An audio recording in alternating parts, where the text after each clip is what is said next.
When you think about businesses that are selling through the roof, like Skims or Allbirds, sure, you think about a great product, a cool brand, and great marketing. But an often overlooked secret is actually the businesses behind the business, making selling and for shoppers buying simple. For millions of businesses, that business is Shopify. It's home of Shop Pay, the #1 checkout in the world. You can use it to boost conversions up to 50%, meaning way less carts going abandoned and way more sales going through to checkout. Upgrade your business and get the same checkout Allbirds uses. Sign up for your $1 per month trial period at shopify.com/income, all lowercase. Go to shopify.com/income to upgrade your selling today. Shopify.com/income. ¿Dónde están los $5 millones que me robaste? Gloria tendrá que encontrar el dinero. Su vida y la de su hijo dependen de ello. Hay que acorralar a la viuda. ¡Tengo mucho miedo, mamá! El peor de los caminos será el único posible. A mí no me importa ir a la cárcel con tal de salvar a mi hijo. En la nueva superserie de Telemundo. Esta mujer es clave. Que empiece la cacería. La Jefa. Martes 18 de febrero a las 10:09 Centro. Por Telemundo. Hi, I'm Marcus, and I support GenXGrownUp through Patreon. You can too by visiting patreon.com/GenXGrownUp. No life, no fun. Don't you know that you're a grown-up? GenXGrownUp is a YouTube channel, website, and audio podcast you're listening to right now. All made for and by people who love exploring media, games, tech, and toys of yesterday and today through the eyes of Gen Xers who refuse to grow up. Your dinner cannot just be French fries. Basically, life sucks as a grown-up. Welcome back, Gen X Grown Up podcast listeners, to this, the backtrack edition of the Gen X Grown Up podcast. I am John. Joining me, as always, of course, buddy George. Hey, man. Hey, how's it going, guys? It is not a show without Mo. Hey, Mo. Hey, how's it going? In this episode, man, in 1985, filmmaker John Hughes created a movie that redefined teen cinema. From its unforgettable characters to its timeless themes of identity, rebellion, and connection, this film still resonates with audiences decades later. So, grab a seat in detention, start planning your 1,000-word essay as we celebrate the 40th anniversary of The Breakfast Club. Wow, 40 years. First, 40 years. Second, there is so much to know about this. I don't know they'll be able to cram it all into one episode, but it's really, and it's fascinating stuff too. Like, it's not fluff. It's a really interesting, not only the movie, but the backstory, a lot. We're going to get to that. If we were going to do a podcast about 80s movies, like as a separate podcast from this, this could be a whole season. This is season of episodes. 2. Just talking. Right. Yeah. I think about how was that series that Nacelle does where they do just about James Bond or just about Harry Potter, like one season would be just about The Breakfast Club. I know. Icons Unearthed. Right, exactly. Yeah. Okay, we're going to get into that in just a minute. First, though, it is time for some fourth listener email. Hey, if you take time to write in, you are our fourth listener. We love that you're here. Fourth listener this time is Jimmy B, who dropped us a line. Subject of his message was your episode on Saturday morning cartoons. That goes back a bit. Yeah. That was a fun one. So here's what Jimmy says. Hey there, I have just started listening to your podcast, and I was born in 1967. Mo? The best year. He says, I am trying to catch up, but I have a few years to go still. I wanted to make first of all, I'm always stunned when people go back and binge the back catalog. It tells you that even back then when maybe our audio quality wasn't what it should be, and maybe the editing, the content was there. And that's so gratifying to know that we stuck the landing, at least from the start, that people enjoyed back there. So thank you, Jimmy, for going back. He says, I wanted to make a quick comment on your Saturday morning cartoon episode. You mentioned how the TV was yours for Saturday morning. Well, that's the way it was in our house also. I could watch whatever I wanted on Saturday morning. But at noon, the TV went back to my dad. Oh, yeah. Yep. Okay. Similar experience. He says, here in Dallas, we had a station, channel 39. At noon, it became all Westerns for 6 hours. Oh, wow. My dad would watch The Lone Ranger, The Rifleman, one of my favorites, Rawhide, Bonanza, and others all day long, both Saturday and Sunday. Oh. Yep. The Rifleman was one of my favorites. Chuck Connors. Chuck Connors? Yeah, and the little kid. And I remember I used to have to jockey, and it was always whether my dad would win or I would win who'd get the TV, because he'd want to watch The Untouchables and I wanted to watch The Rifleman. And so after a while, that's when we got a hand-me-down black and white TV, because you could watch The Rifleman on black and white. You didn't miss anything. It's black and white. So it was okay. I didn't mind at all. I'd sit in their bedroom on the foot of their bed and watch The Rifleman. Yep, imagine the time when you had to get a second television to watch something different because you couldn't record it or stream it or anything that. Mm-hmm. That's exactly the time we were living in. Anyway, Jimmy wraps it up saying, look forward to catching up. Jimmy, thank you thanks for finding us. We're glad you did. Thanks for listening. Thanks for going back to the back catalog and tearing through that. Absolutely. Yeah. We're glad you're enjoying it. We always appreciate hearing from our fourth listener to know what we're doing right, what we're doing wrong, and hear what you're thinking. Listener, if you would like your email featured here on this show, you know it is drop dead easy. All you have to do is fire off an email to podcast@GenXGrownUp.com. We read every single one, and most of them, like Jimmy's, will eventually make the show. All right. At good business behind us, it's time to jump into the body of this backtrack all about the Breakfast Club right after this. We off? 30 seconds of carefree bliss. Oof, like wind in your hair carefree. Oh, like using Clorox disinfecting all-purpose cleaner in the home carefree. Yes. Like Doc slobbing on the coffee table and cleaning it with Clorox Carefree? He's on a roll now. Spit toothpaste on the faucet. You got it. You got it. Peanut butter on the light switch. Oh, spritz. Spritz. Clorox, man. Clean feels good. Okay, we're back. Use as directed. You're listening to Gen X Grown Up. But if you have a friend who's not yet listening, why not? Tell them about us. They'll thank you later. 5 strangers meeting for the first time. Ooh. Look, I'm not going to discuss my private life with total strangers. 5 people with a talent for trouble. What was that ruckus? Could you describe the ruckus, sir? 5 lives that will never be the same. Man, I consider you guys my friend. I'm not wrong, am I? Oh. The Breakfast Club. Demented and sad, but social. Rated R. Starts Friday at select theaters. Check newspapers for locations. Man, this thing came out 40 years ago. Unfreaking believable. I feel old, but it came out, actually the 40th anniversary is coming up right now. It's the 15th of February, 85. Just a couple days. Yeah. The film is set in the fictional Chicago suburb of Shermer, Illinois, which is really funny because we had a guy in my fraternity who was from a suburb of outside Chicago, and his name was John Bender. So really? Yeah. So we gave him crap about that. But if you don't know the story plotline, I'll explain it, but you really should just go watch the movie. The film, it tells a story about 5 teenagers who are from like very different cliques in high school. And they all have to serve a Saturday detention who's overseen by the stereotypical power-hungry, disgruntled with his life principal or vice principal. Was he even principal or vice principal? That part I don't remember. But well, anyway. yeah, that makes him more angry because he wasn't the vice principal. He's not even the principal. That's right. Who was not happy with his life, but he's going to prove to these kids that he has very low regard for the kids and what they did wrong and all. And it starts simple, but it just gets so deep into these characters. Yep. Well, and I think there's no better metric sometimes of how well a film is received than how it does in the box office versus its budget. So this film was made on the cheap. Even back then, it was $1 million to make this movie in total. Right now, there's a lot of reasons why it was only $1 million. One room setup, basically existing infrastructure, like only 7 credited characters or 8 credited characters or something like that. It was crazy small setup for this movie that gave us so much. $1 million budget, total gross worldwide, $51 million, 45 domestic here in the U.S. So talk about a return. Big hit.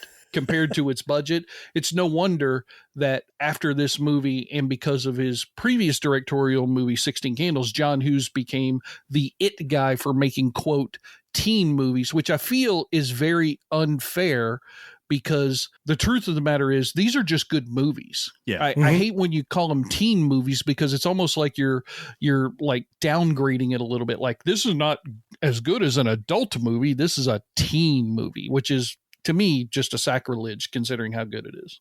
Yeah, I mean, it definitely targets young teens. I can imagine Well, I have to imagine, like you're that age seeing a movie of this type and you're like, oh, Jesus, can I relate? Right. It's almost like aimed toward you, whereas older people might not get it as much. Maybe they don't remember their high school experience.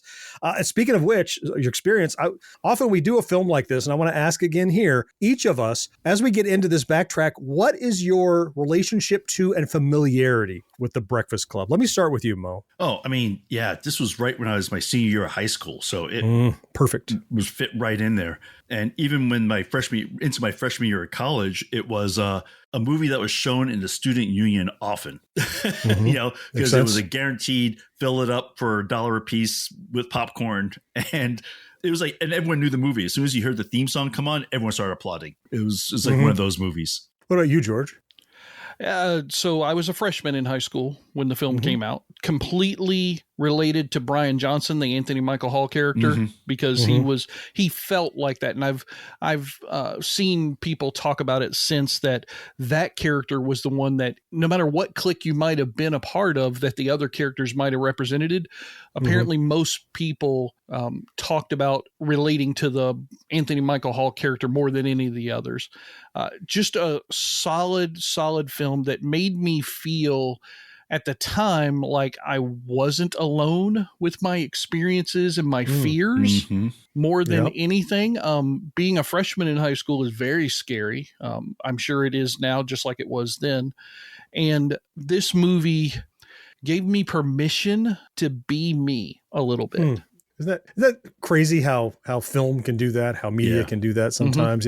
When nothing else can. Like music helps, but music is almost just a salve that like soothes the problem, whereas film sometimes can actually heal you and actually do something. Yeah. It's funny. My experience with this film is, wow, what was it? It might have been War Games we talked about before, where I rewatched this film for this episode to make sure I was the most familiar with it. And I made the realization this might be the first time I watched the entirety of it chronologically. It was always around. Like I would have sworn on a stack of Bibles, I've seen the movie from beginning to end. There was nothing in it I wasn't familiar with, but I don't know that I watched it without interruption as a piece of art and entertainment to watch in one sitting. Wow. And I always liked it. After this viewing, now 35 years after it's relevant to me as a human being, remembering when it came out and when I was first familiar with it, I like it more now than I ever thought I did. It has so much more impact watching it as the intended whole piece of media rather than in Facebook reels and whatever. And Bender holding his fist up because you're listening to Simple Minds. It is even better than I remember it. It's a tremendous film and more than worth this backtrack, let alone a whole season, as you said, George. Maybe it would validate. I mean, and you talk about doing a whole season on it. There's so many facts and stuff like that that I just started throwing them in this section because there wasn't enough room in the next section for everything I knew or found as I did some research. But one that I did know, which is an interesting little factoid that I think relates to this part of it. Originally, it wasn't going to be called The Breakfast Club. Originally, it was going to be called The Lunch Bunch, which is a terrible name. That's a terrible. Even if I didn't love the Breakfast Club name already, The Lunch Bunch is just awful. Shame on you, John Hughes in the grave. That was a terrible idea. But he had a friend who was at another school in a detention class that the students called the Breakfast Club. So he stole that from his friend. I love it. Nice. And that's what became the title of this seminal movie. Isn't that cool? Like, I'd never heard of a nickname for detention. I mean, I was such a good kid. I never was in detention. But from my troublesome friends who were in it, there was no cool nickname for it. Like, if it was called the Breakfast Club, I might have wanted in, And like we mentioned before, I mean, the filming actually took place in a high school, Maine North High School in was it Des Plaines, Illinois, which is funny because like the interior scenes and stuff were also used for Ferris Bueller's Days Off. Yeah, another John Hughes film. Yeah, and it seems like John Hughes, all his movies seem like they were part of the same universe. Like you have the Marvel Cinematic Universe. It's like you have the John Hughes Cinematic Universe. Like all these things take place in the same time and Earth and all that stuff. So a lot of them all take place in Shermer, Illinois. Yeah. So that's why they all feel like they're part of the same universe. And even though it's a fictional town, we'll talk about it a little bit later. Other filmmakers loved John Hughes so much that when they got to make their movies, they talk about John Hughes or Shermer, Illinois in their characters' dialogue, which I think is one of the best homages to a great film and a great director is if other directors take your stuff, they don't copy it, but they put it in their stuff as a reference point for something that's great that their characters love. It's like anchoring yourself. You know how good fiction is sometimes based in reality? Like you'll do a Civil War drama. Well, Civil War was real, so it makes my fictional story seem more real. So if your movie references Shermer, Illinois, well, that's real. That's established. That's beloved. It makes your movie almost that much more elevated. Yeah. I found a list, Mo, of the high school in particular, not just references to the town. This high school appears in The Breakfast Club, Weird Science, Ferris Bueller's Day Off, which you already mentioned, 16 Candles, National Lampoon's Vacation, Pretty in Pink, and Uncle fucking Buck. All feature Shermer High School in the Hughes-niverse or whatever this thing is called. Hughes-verse. It's this thing that, and it's almost like they don't draw attention to it. It just is. It's the reality. Yeah. There are a lot. You're right. We have a ton of factoids to cover. We get back from the break. We're going to talk about those and some of the talented people that brought this film to life. Stick around. Now streaming on Peacock. By all that's holy, Bridget Jones. Hello, old friend. Bridget Jones is back. We are about to embark on an adventure. For one final chapter. Anything else I can help with? Yes. Experience every moment. Do you think about what might have been? And fall in love. To Bridget. All over again. It's time to live. Bridget Jones, Mad About the Boy. Streaming now only on Peacock. Sergeant and Mr. Smith, you're gonna love this house. Bunk beds in a closet? There's no field manual for finding the right home. But when you do, USAA Homeowners Insurance can help protect it the right way. Restrictions apply. Be sure to subscribe to or follow Gen X Grown Up wherever you listen. And while you're there, rate and review the show too. It helps more than you know. They only met once, but it changed their lives forever. Don't forget about me. Emilio Estevez, Molly Ringwald, Judd Nelson, Anthony Michael Hall, Ali Sheedy. For the first time on television, The Breakfast Club. Next Friday, late night. As is so often the case with films from the 80s, music plays a big part of the film. And though it comes out in 85, surprisingly, there's not that much music in it because a lot of the film is based on kids being quiet. But what I did note, and if you know nothing else about The Breakfast Club, Don't You Forget About Me, the song by Simple Minds, is a bookend in this movie. Yeah. It's how the film starts as the kids are showing up for detention, and it's how the film wraps up. If you've never seen a single frame of it, except the ending, you've seen the end where he comes out and he's defiantly throws his fist up in the air and, Don't You Forget About Me is playing. And I don't think you can detach this film from that Simple Minds hit. Oh, absolutely not. When I hear it on the radio, I imagine that scene from the end of The Breakfast Club. And it's because it's so powerful for this film, especially. And I was shocked to learn that he wrote the screenplay in just 2 days. Isn't that nuts? Which makes me think he might have had it like in his head the entire time and he just put it on paper in 2 days. That's the only thing I can imagine, right? It's kind of he wrote draft number 1 in 2 days. There are 17 drafts of this damn movie. Oh, okay. There you go. I feel a little better now. I'm exaggerating. I don't know the exact number, but I know there are multiple drafts of it because there was an interview with Judd Nelson, who plays John Bender, where he and Emilio Estevez found out that there were multiple drafts of the original screenplay, and they asked Hughes for them, and that's how a lot of scenes that weren't in the final draft ended up in the movie, because they were scenes from other drafts that they asked him, can we do this instead? That's cool. I didn't know that. Yeah, I think one of the most iconic scenes from the movie was the scene where all the characters sit around in the circle on the floor in the library, right? Like that's kind of the heartbeat of the second act. And the most interesting thing is 90% of that scene was completely unscripted. It was all ad lib.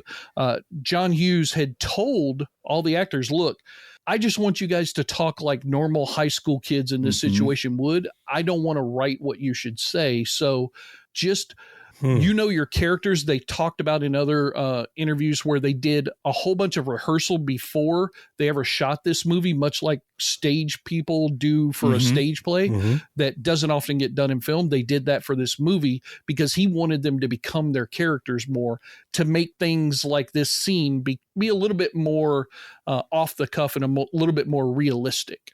And I think you could feel that in that scene. Again, it was a scene that I was familiar with, but not having, again, the sequential lead up to that, how they're kind of adversarial and at each other, and how they gradually become reluctant friends, and to the point they're just bare their souls in this thing.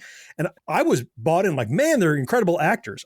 I don't think they're not incredible actors, but it explains they're just talking like they would talk. And that makes so much sense to me knowing that now. Damn. Yeah. And, the actors got so far into their characters that some of them almost got fired. Judd Nelson, playing John Bender, he apparently decided he was going to stay in character whether he was on or off camera. He was doing method acting, I guess. Method actors. And during that method period, he was even bullying Molly Ringwald to the point that she was crying on set. And John Hughes almost fired him from the film. Can you imagine? And believe it or not, the vice principal, Paul Gleason, came to his defense saying, no, don't fire him. He's just a really good fucking actor. We need him in this movie.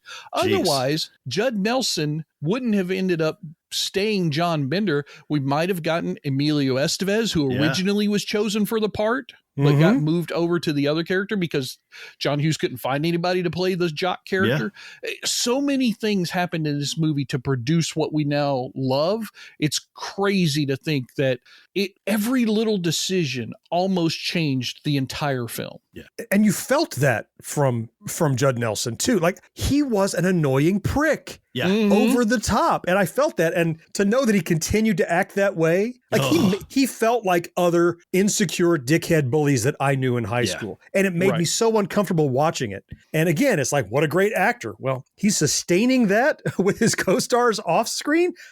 I couldn't handle it. I see why they would be upset. Jeez. Yeah, absolutely. Oh, geez. I mean, that's nuts. And the thing is, like you said, they improvised a lot of parts of this, right? And one of the things where I did not know this was improvised, which in hindsight and hearing what I hear now, I totally makes sense that it was. The huge scene at the end of the movie when he finishes the voiceover with him reading the letter about who are you to say who we are, and he raises his fist in defiance as he's walking into the camera.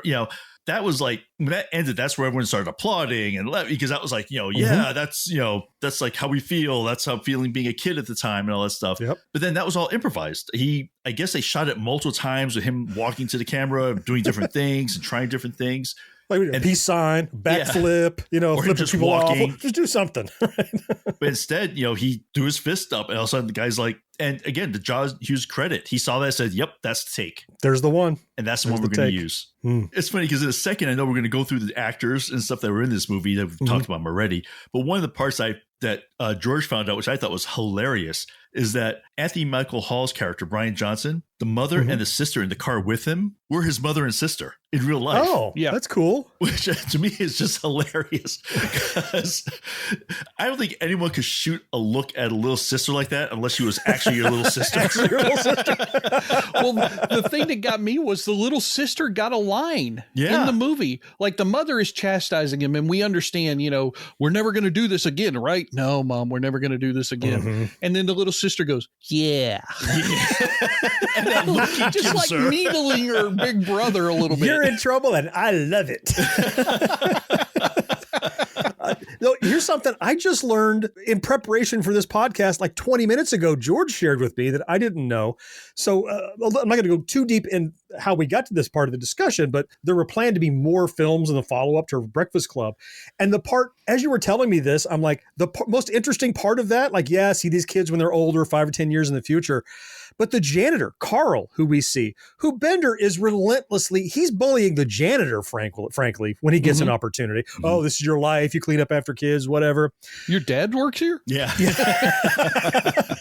In the opening shots, you see him. He was a star student at Shermer when he attended the school as a younger man, and he ended up here as a janitor. What's his story? How did he get there? What is that? Yeah. There's backstory to be told even around this. I think that's I want to say it's easy to miss. It's drop dead easy to miss because I missed it every time I've ever seen any part of this film. But to know that John Hughes put those kind of thoughtful little nuggets, little breadcrumbs to make this a real fleshed out universe, that this man is not just a guy who's introduced middle of the first act as a janitor, but oh shit, he's been here his whole life. That adds some gravitas to this film, that these kids aren't sure what their future holds, and neither was Carl. Here he is. Well, and in particular, one scene that he is a focal point in, not the scene where he's interacting with the students and Bender is making fun of him and Brian Johnson at the same time. There's the scene later on when the vice principal is down in the secure records room, right? And they talk. Yeah. And Carl walks in on him and, what are you doing here? And blah, blah, blah. And he starts blackmailing him for $50. They come back to that scene a few moments later where the two of them are having a conversation and the vice principal is bemoaning how the kids don't listen to him and the kids are bad compared to when he was young and blah, blah, blah. And Carl goes, no, it's not the kids. They're the same. We're the ones who have changed. Yeah. And if you picked up on his picture being in that hallway of the star students at the beginning of the movie, then you watch that scene later on thinking about that, it takes on a whole new meaning. That just drives the nail right in the, doesn't it? Yeah. Jesus. I like that part of the scene when he says, like, these are the kids who are going to take care of me when I get older. And he's like, right. Will they? We were talking about Don't You Forget About Me a second ago, Scottish rock band Simple Minds. So the film came out, what did we say, May or February? February 15th. That single came out a week later, February 23rd in the U.S., #1, the Billboard Hot 100. Of course. Yeah, why wouldn't it? So there's a sneak preview when we get around to our Billboard Hot 100 for 2025, 40 years ago in 1985. Guess what's going to be on the list? We've talked a lot about factoids. We really need to get into the actors and the characters they played just a little bit, since this is kind of the factoids talent section of the podcast. We kind of need to start with the Brat Pack leader himself, Emilio Estevez. I know he hates that term after we watched that documentary about the Brat Pack, but he played the character Andrew Clark, who is an athlete. He's in Saturday morning detention because he taped another student's butt cheeks together. Right. It sounds funny and you chuckle and laugh at the situation, but when they're doing the round circle and he finally is a little bit vulnerable and you can see how pained he is at what he did to this other person, you get to see that other side of that character. It's those kinds of moments in this movie that allow you to feel like it's okay to be you, like I was talking about at the beginning of this episode, because he's not just that athlete. And the essay that they have to write gets to that point at the end of the film. He's not just the athlete who is great in wrestling and is going to get a scholarship and everything. All these things his coaches and parents want him to be. He really is something else also. And students and young people often have a hard time finding their way through to who they want to be because of all the pressures that everybody else puts on top of them.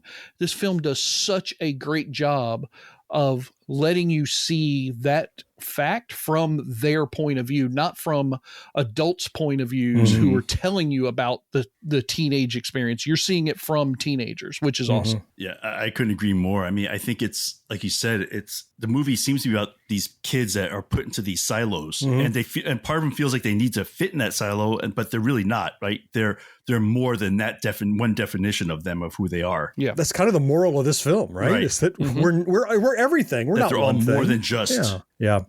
Next star of the film maybe doesn't get the fanfare he should, but he's a presence in the film, and in some cases a scary presence, the way he interacts with the kids.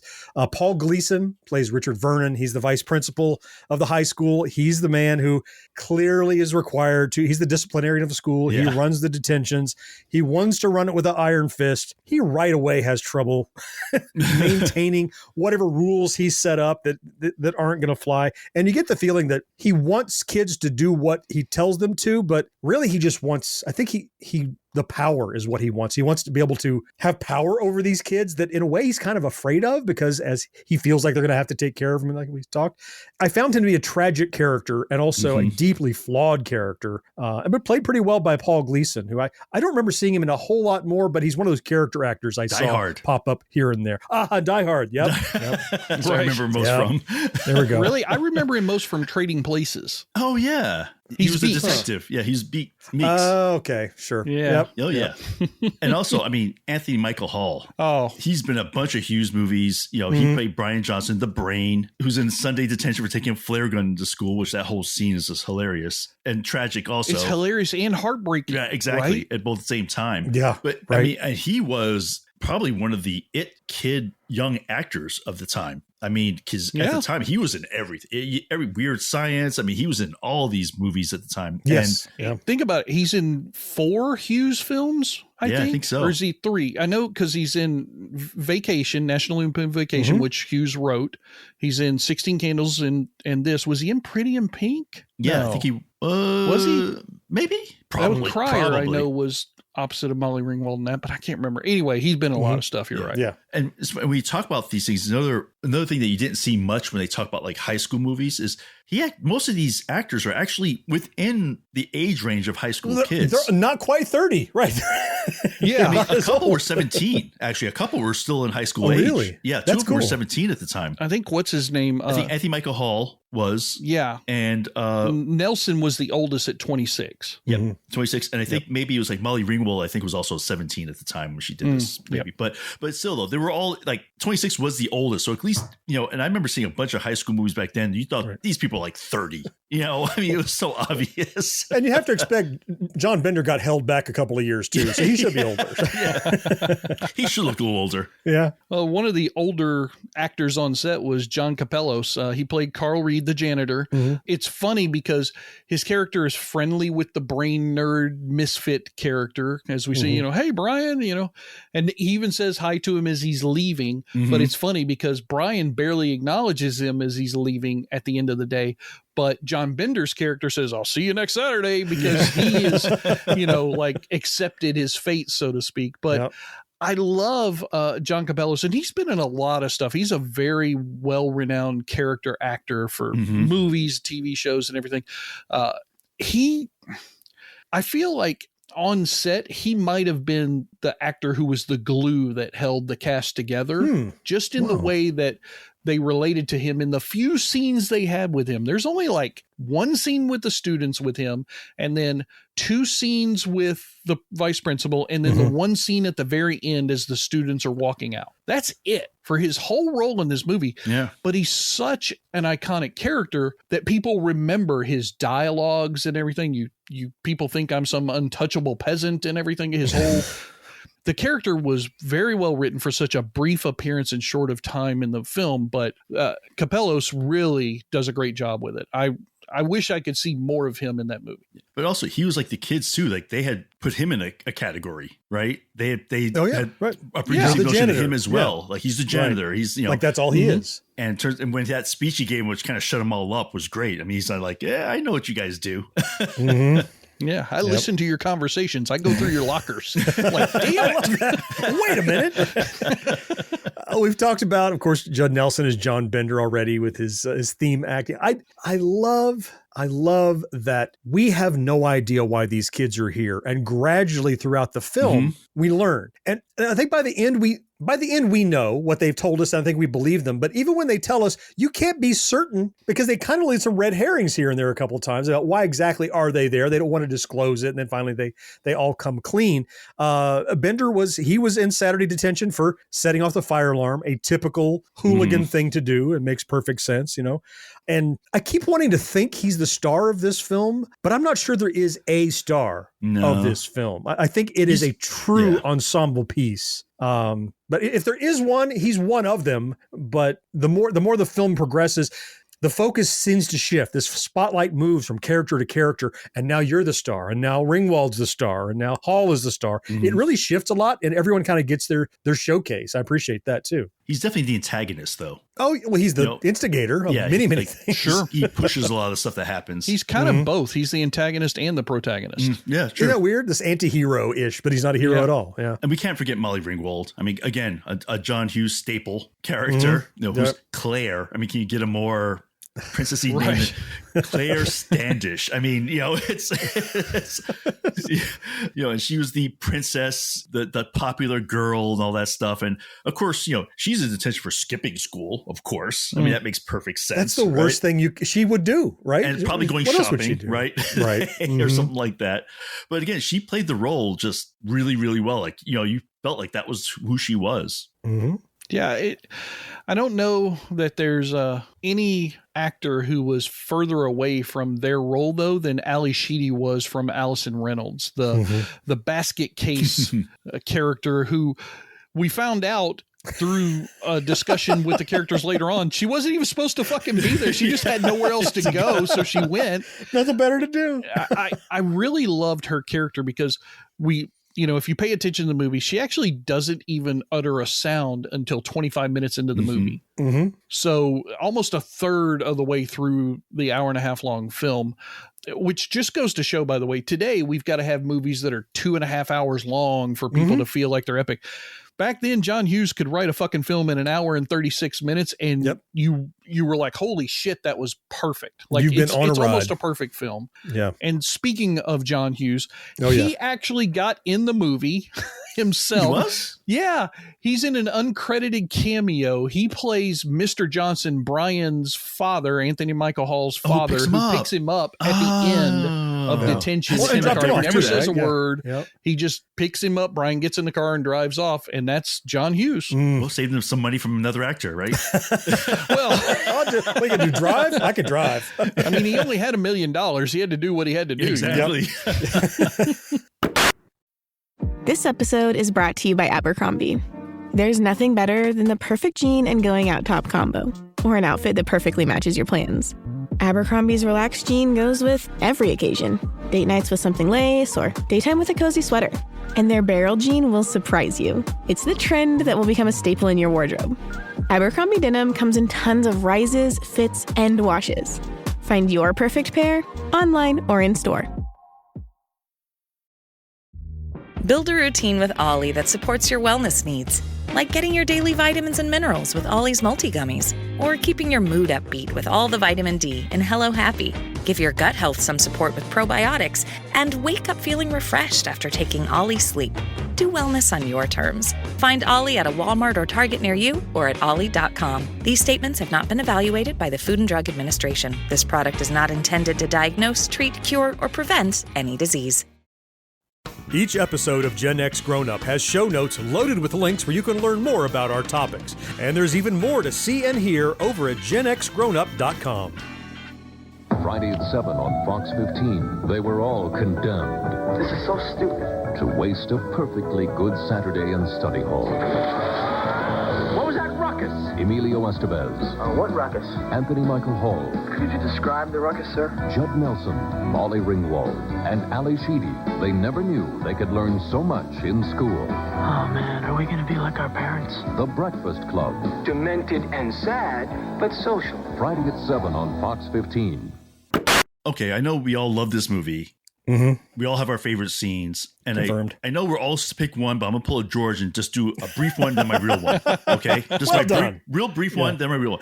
Briefly, one of my favorite scenes is the Captain Crunch sandwich that yeah. Ali Sheedy's character makes. Just because I love Captain, and it was just hilarious. Just the whole, they were just staring at her the whole time, and then she takes that defiant bite out of it, looking at him. Throws the lunch meat and it sticks on to the statue, the statue sculpture, or whatever it falls. was. Yeah.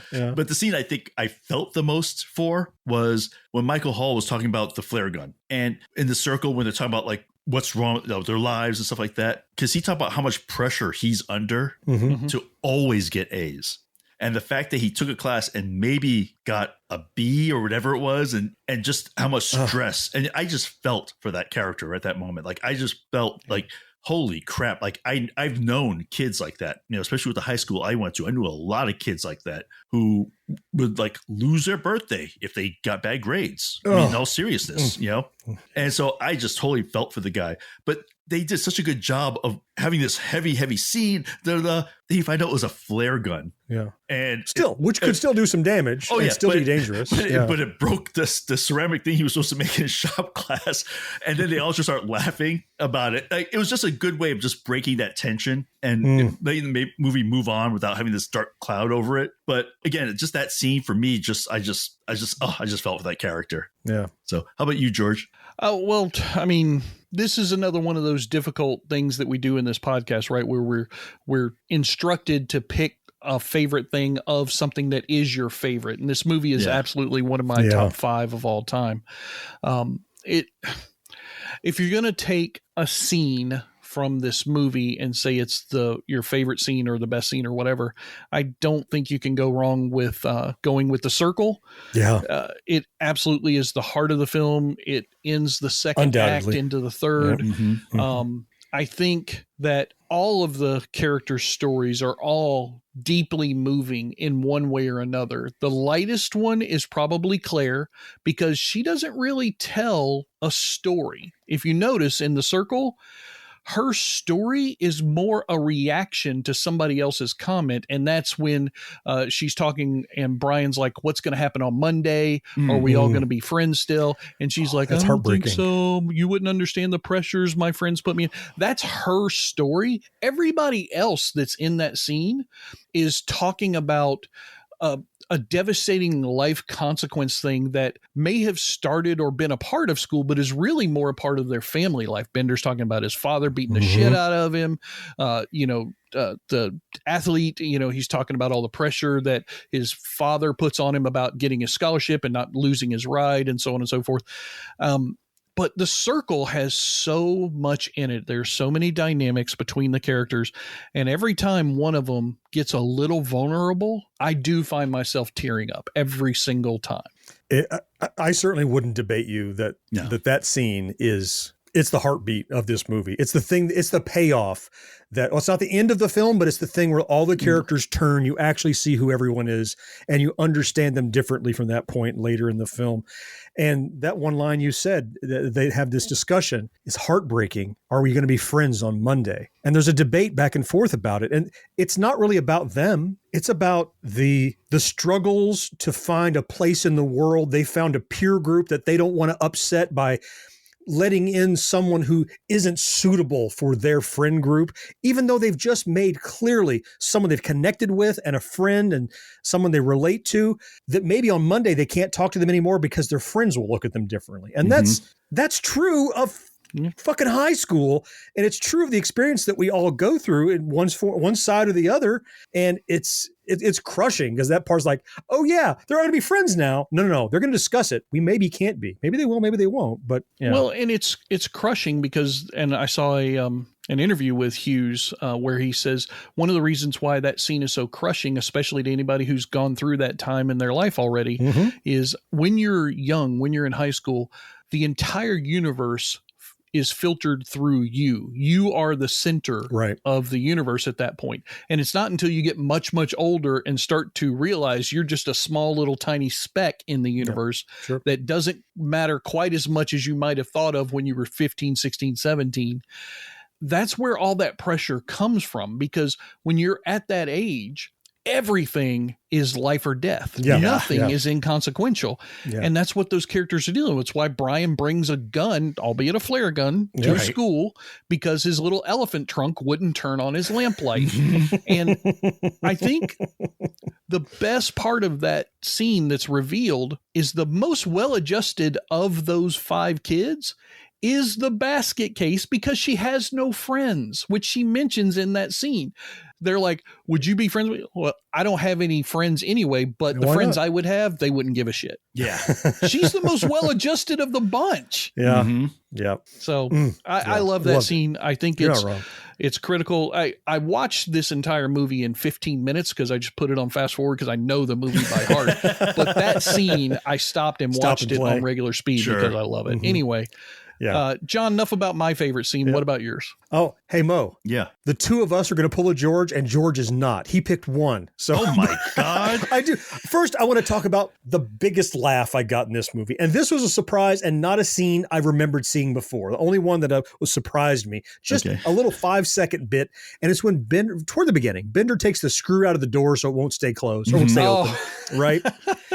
And so the vice principal shows up and he's like, who did this? Where's the screw? What's up with the door? And so he's going to try to prop the door open. And Bender is being sarcastically respectful. The door's way too heavy, sir, for this little plastic chair. Yeah. And he sets the chair there and wham, the door hits and the chair goes flying. He's on the other side of the door. And it's just so embarrassing for him. And he's on the other side of the door. You know how mad he is and embarrassed he is.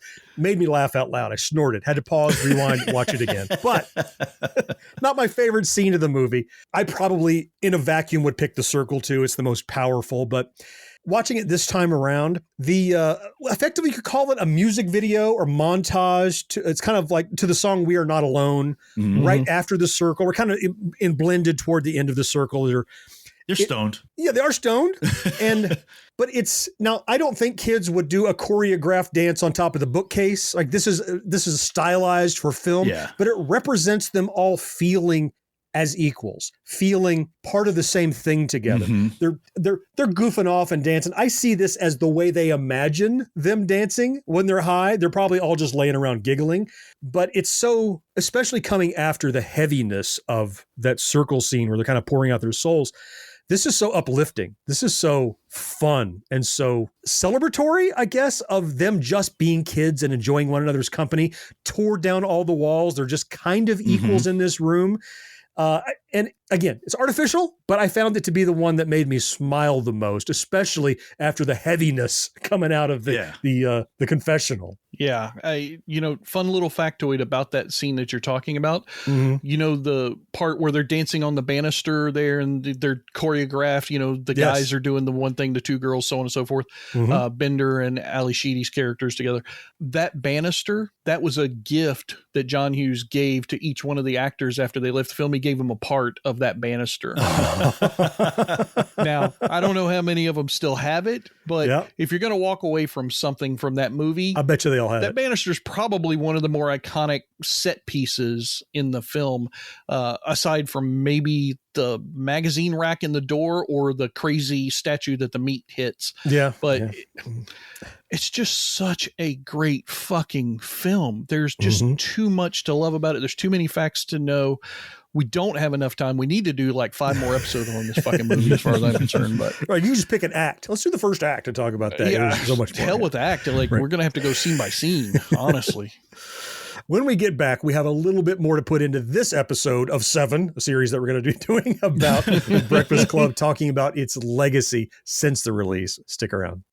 Chronic migraine, 15 or more headache days a month, each lasting 4 hours or more, can make me feel like a spectator in my own life. Botox, onabotulinum toxin A, prevents headaches in adults with chronic migraine. It's not for those with 14 or fewer headache days a month. It's the #1 prescribed branded chronic migraine preventive treatment. Prescription Botox is injected by your doctor. Effects of Botox may spread hours to weeks after injection, causing serious symptoms. Alert your doctor right away, as difficulty swallowing, speaking, breathing, eye problems, or muscle weakness can be signs of a life-threatening condition. Patients with these conditions before injection are at highest risk. Side effects may include allergic reactions, neck and injection site pain, fatigue, and headache. Allergic reactions can include rash, welts, asthma symptoms, and dizziness. Don't receive Botox if there's a skin infection. Tell your doctor your medical history, muscle or nerve conditions, including ALS, Lou Gehrig's disease, myasthenia gravis or Lambert-Eaton syndrome, and medications, including botulinum toxins, as these may increase the risk of serious side effects. Why wait? Ask your doctor, visit BotoxChronicMigraine.com, or call 1-800-44-BOTOX to learn more. This President's Day, upgrade the look of your home without breaking your budget. Save up to 50% site-wide on new window treatments at Blinds.com. Blinds.com makes it easy with free virtual consultations on your schedule and samples delivered to your door fast and free. With over 25 million windows covered and a 100% satisfaction guarantee, you can count on Blinds.com to deliver results you'll love. Shop Blinds.com's President's Day mega sale now for up to 50% off site-wide. Blinds.com. Rules and restrictions may apply.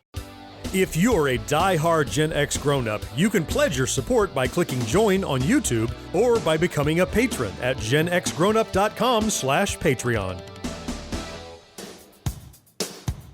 Don't mess with the bull, young man. You'll get the horns. Being bad feels pretty good. I mean, we're all pretty bizarre. Some of us are just better at hiding it, that's all. Forgot my pencil. Sincerely yours. The Breakfast Club.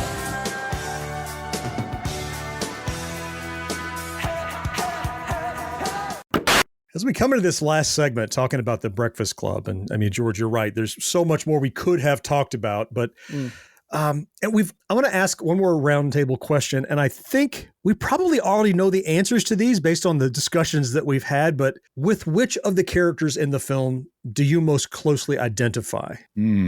So, George, I think you're the one that's most closely tipped your hand. Why don't we start with you? Yeah, I mean, I think I flat out said it. It's the Brian Johnson character. I was young. I wasn't really the nerd that he was. I was very much an athlete at that point in my life, but I felt very, very insecure and I felt a lot of pressure.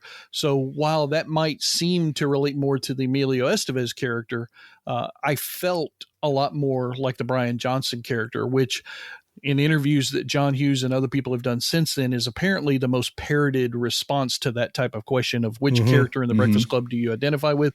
Like, I think one survey said like 75% of people said the Brian Johnson character, both men and women, which is, there were two strong female characters in this film, but they still identified with that character. And I think it's because I think he embodied the pressure of high school more than any of the other characters. The other characters had pressures that were from outside of high school, but his was directly related to his high school performance more than the others. And I just completely identified with that character. And he's probably the least polarized. You got the prototypical jock, the prototypical queen, and he's kind of just a student trying to do well. He's not so extreme in his clique that he's in a little bit. Makes him more of an everyman. I think it's easier to react. What about you, Mo? Yeah, I had it tough with that one because part of me said, Brian character also because, I was young, nerdy kid.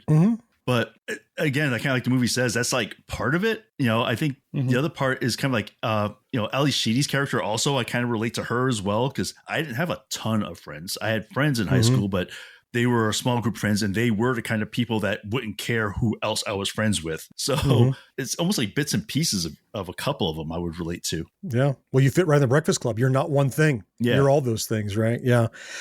Yeah, I mean, it's easy to say the Brian character, but I don't know if I relate the most closely to. I empathize the most closely to and feel the most a kinship with Allison character, Ali Sheedy's character.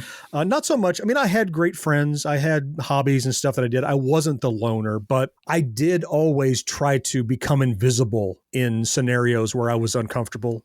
She did it by being in the back, in black, completely mute, not saying anything, trying to just blend into the background.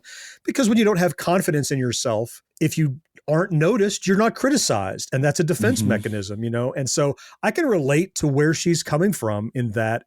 And so I think as throughout the film, I'm like, I understand why you're doing that. I understand why you're in that scenario kind of thing. So I relate to that character pretty strongly, even though it's a female character. I mean, that experience it's not strictly for men or women. I think we all experienced, again, that and other of these characters in one time or another. Yeah, pretty powerful. This section that we're doing right now is not just this question about who we identify with, but it's really about the legacy of the movie. Does it hold up in today's society? I think one way to answer that question is how the John Hughes universe fits into not only this movie and the other movies that he created, but into other directors' films and creations, like I talked about earlier. So this particular film, The Breakfast Club, is referenced heavily in a movie by Kevin Smith called Dogma. Mm-hmm. Jay and Silent Bob end up in Illinois because they're trying to find Shermer, Illinois, because of 16 Candles in the Breakfast Club, because they think all the guys are prissy little assholes that they can beat up, and there's nobody selling drugs, so they can make a whole bunch of money. Little do they know.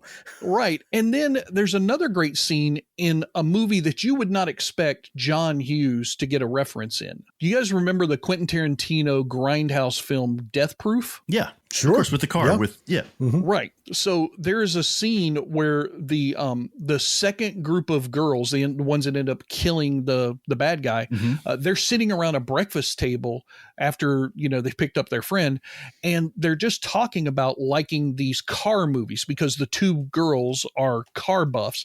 And then they're like, what, you guys are girls? You didn't watch John Hughes films? Of course I watch John Hughes films. And then the other girl's like, oh, I love Pretty in Pink. And it's just those little things that Quentin Tarantino, who we all know is a huge student and historian of film, for him to put a John Hughes reference, even a reference, given the writer that he is, into one of his films, it just shows you how well regarded this movie and John Hughes's whole universe is. It's kind of put on a pedestal. It's like, these films are eternal, and we're going to talk about them in reverence and refer to them because that's the great thing about references, is when you mention it, it comes with all of the information and baggage that everybody knows about that film. That's a shorthand for what you're trying to say. So right.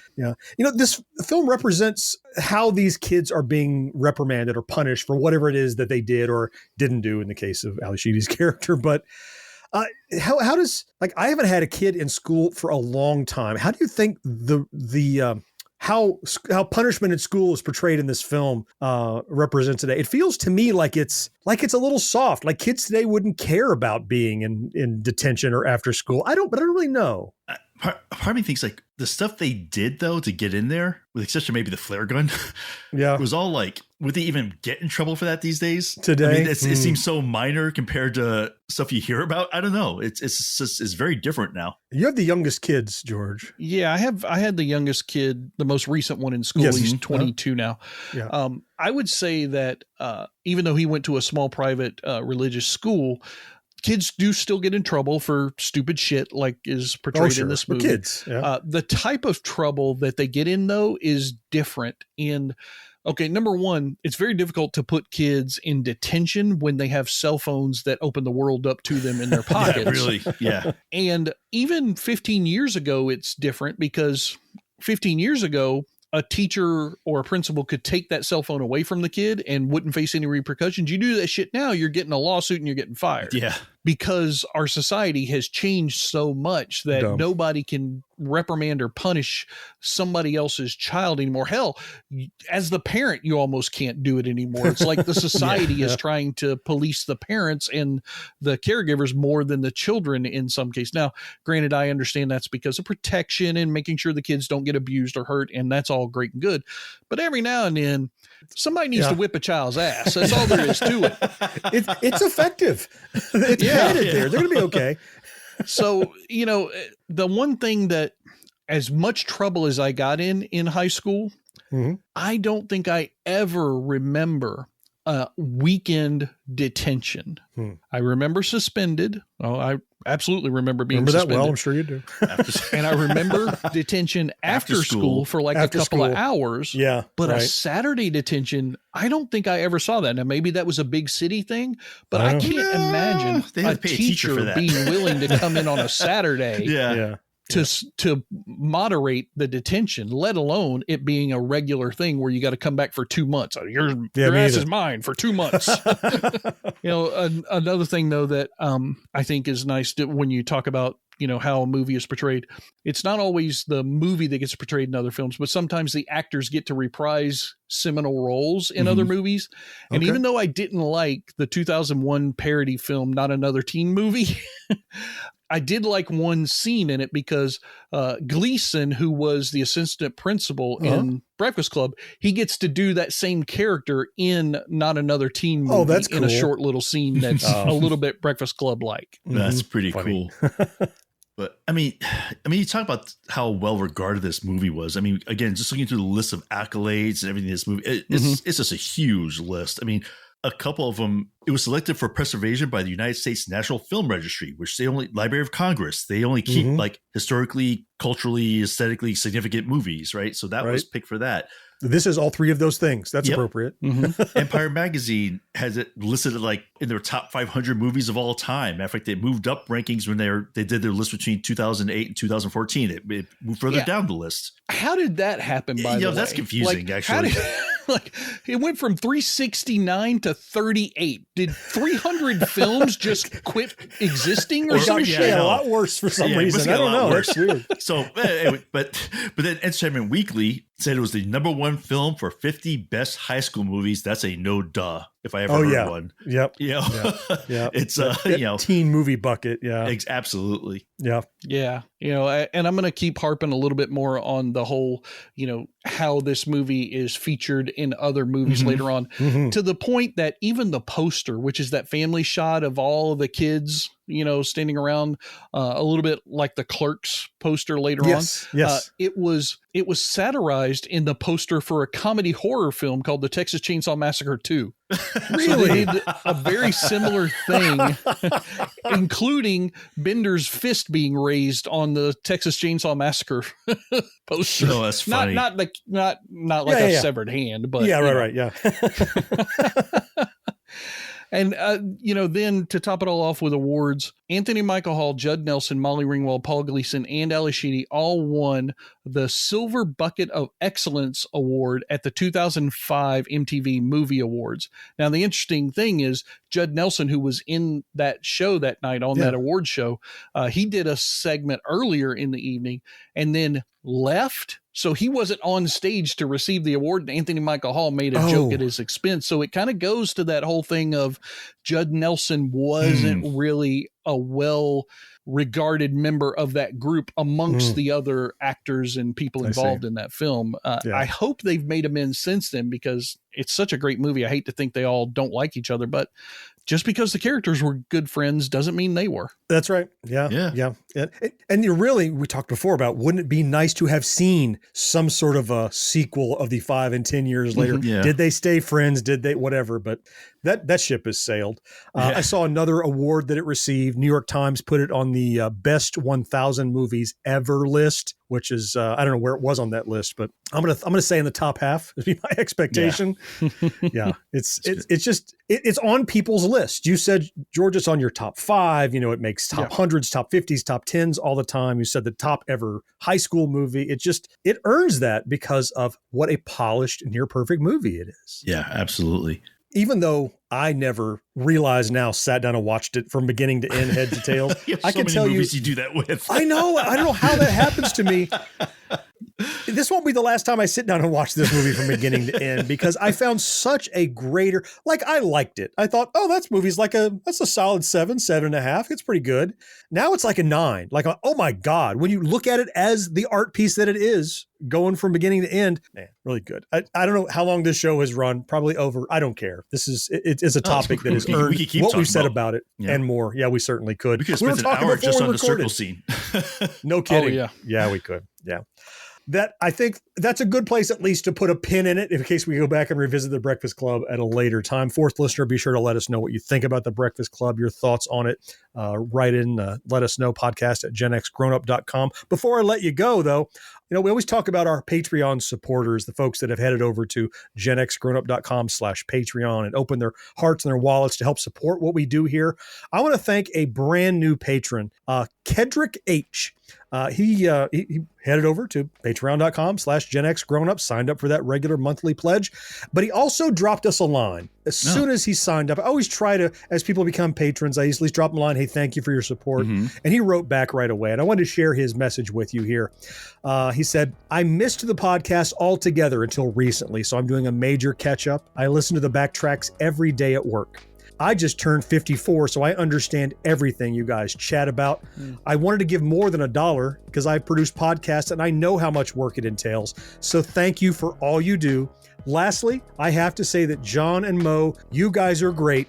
but it's all about George. Oh my God. He is a gem. He and I would have been odd, right? He and I would have. What a twist. He says he and I would have been odd besties in school. The athlete to my music guy vibe. Keep him forever. Thanks again for all you do, Kedrick. So, John, that discussion we had earlier, I guess we got to forget I was about to get fired, but thank God now you can't fire me. Now we know. Yeah, gotta stick around. Thank you, Kedrick, for signing up. You're joining a roster of amazing people that do support us regularly, help pay the bills, keep us producing this show. Thank you to you and everyone else. That is going to wrap it up for this backtrack edition of the show. Don't worry, we'll have another one coming your way in a couple of weeks. Next week is the standard edition of our show, hitting your feed on Thursday. Until then, I am John. George, thank you so much for being here. Yes, sir. Mo, I appreciate you. Always fun, man. Fourth listener, it's you. All three of us appreciate most of all, though, and we cannot wait to talk to you again next time. Bye-bye. See you guys. Take care, everybody. No life, no fun. Don't you know that you're a grown-up?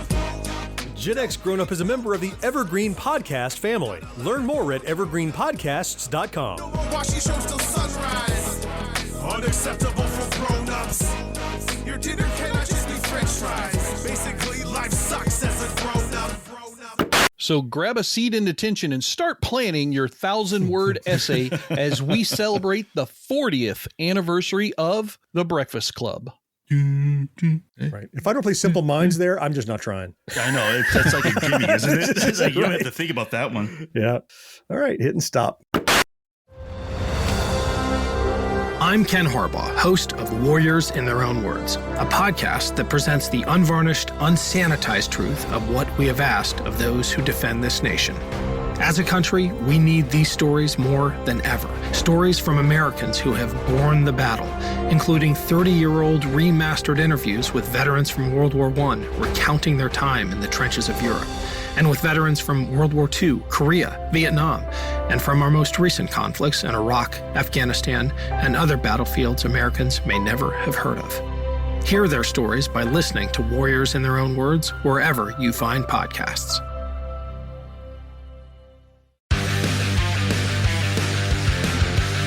Pit Pass Moto, sponsored by Moto America, is the show that keeps you up to speed on the latest in motorcycling and brings the biggest names in motorcycle racing right to you. From candid interviews with the top names in racing to providing insights into the trends and trendsetters driving the motorcycle industry, we have you covered. New episodes are available every Thursday at pitpassmoto.com and on your favorite podcast app. Ride on!